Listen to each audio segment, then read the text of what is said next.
English shorthand 80 words per minute. Passage number 54. Get ready. 10 seconds. 5 seconds. Start. Madam Deputy Chairperson, I rise to support the bill seeking to amend the Indian Divorce Act. In fact, in so far as the Christian marriage is concerned, it was defined by the common law to be a voluntary union for life of one man and one woman to the exclusion of all others.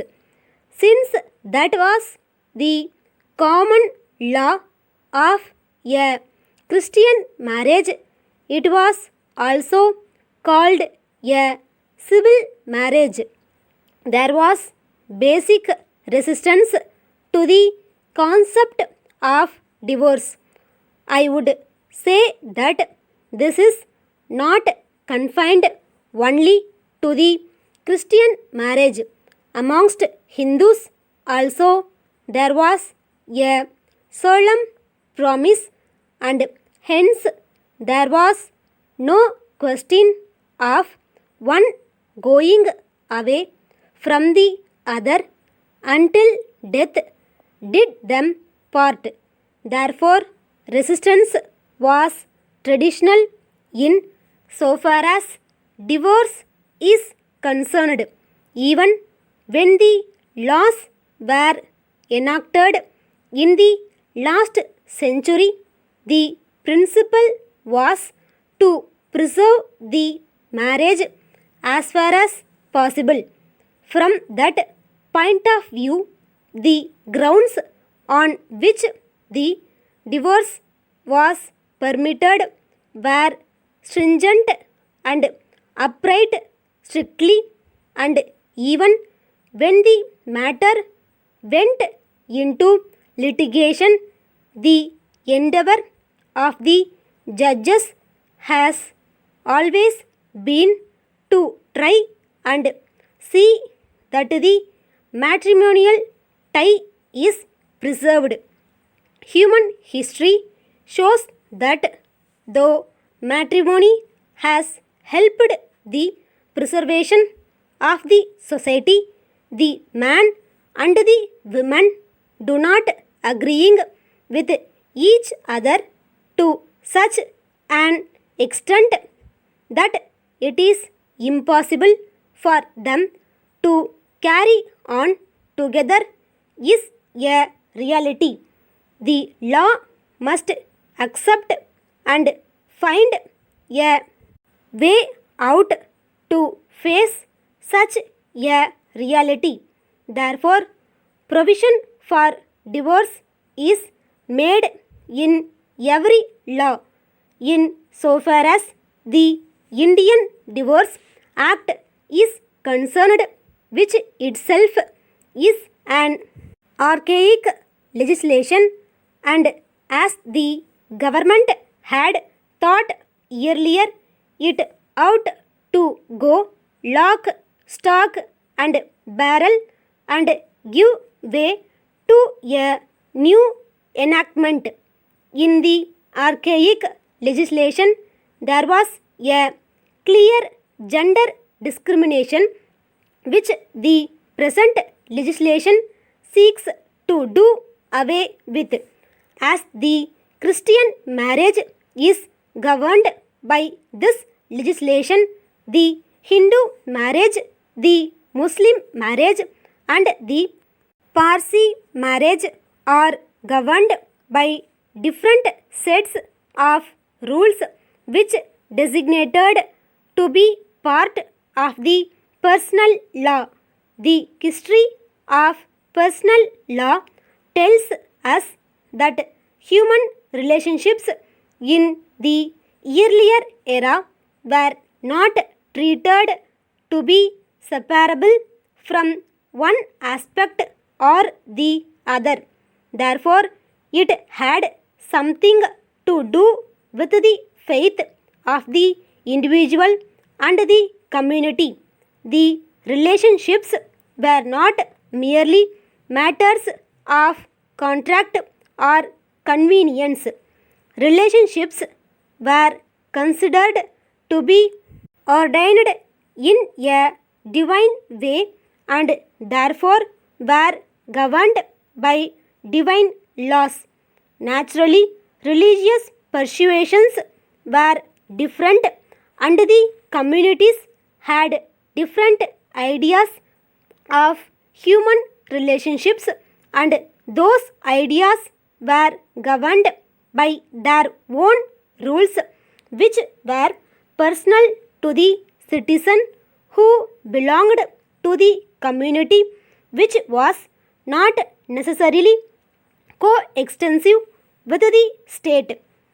One can have a different angle by looking at it and say that the colonial rulers wanted to have a peaceful subject to govern and therefore did not want to disturb the sensibilities or sensitivities of those the ruler wanted to govern.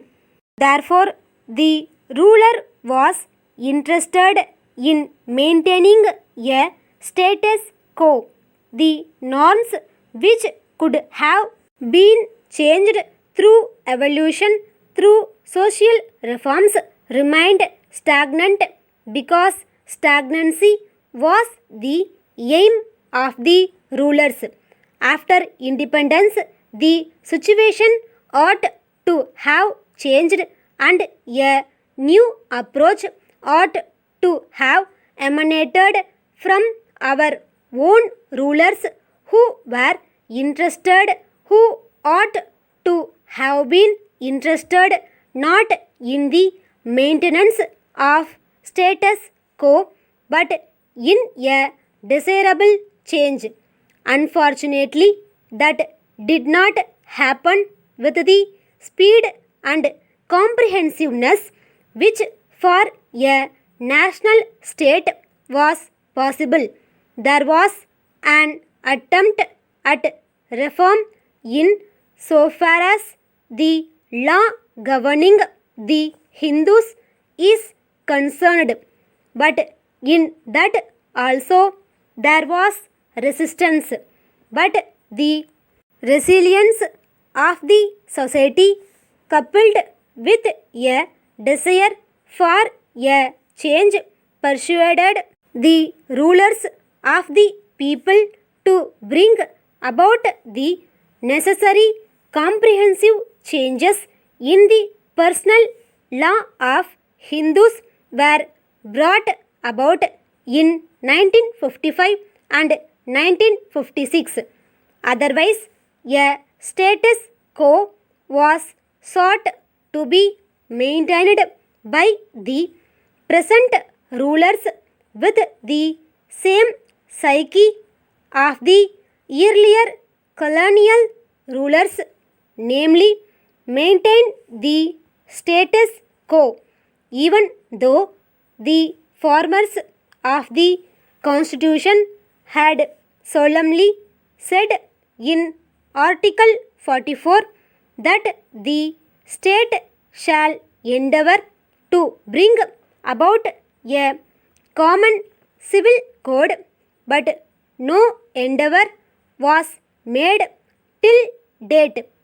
At the intellectual plane, everybody agrees with this, but when it comes to framing a law and enforcing it, there is reluctance, there is fierce opposition, and unfortunately, this opposition has taken a new dimension of minoritism as if reform is anti-minority. The present is also in the right direction by giving jurisdiction to the court to grant divorce by consent. The present legislation, therefore, is certainly a welcome step. But if we look at social reforms from a national point of view, it can be termed to be a step in the right direction, but a step which does not cover much of the ground. The Hindus, for example, do not consider marriage to be a contract. They consider it to be a relationship for which you are answerable to God. Stop.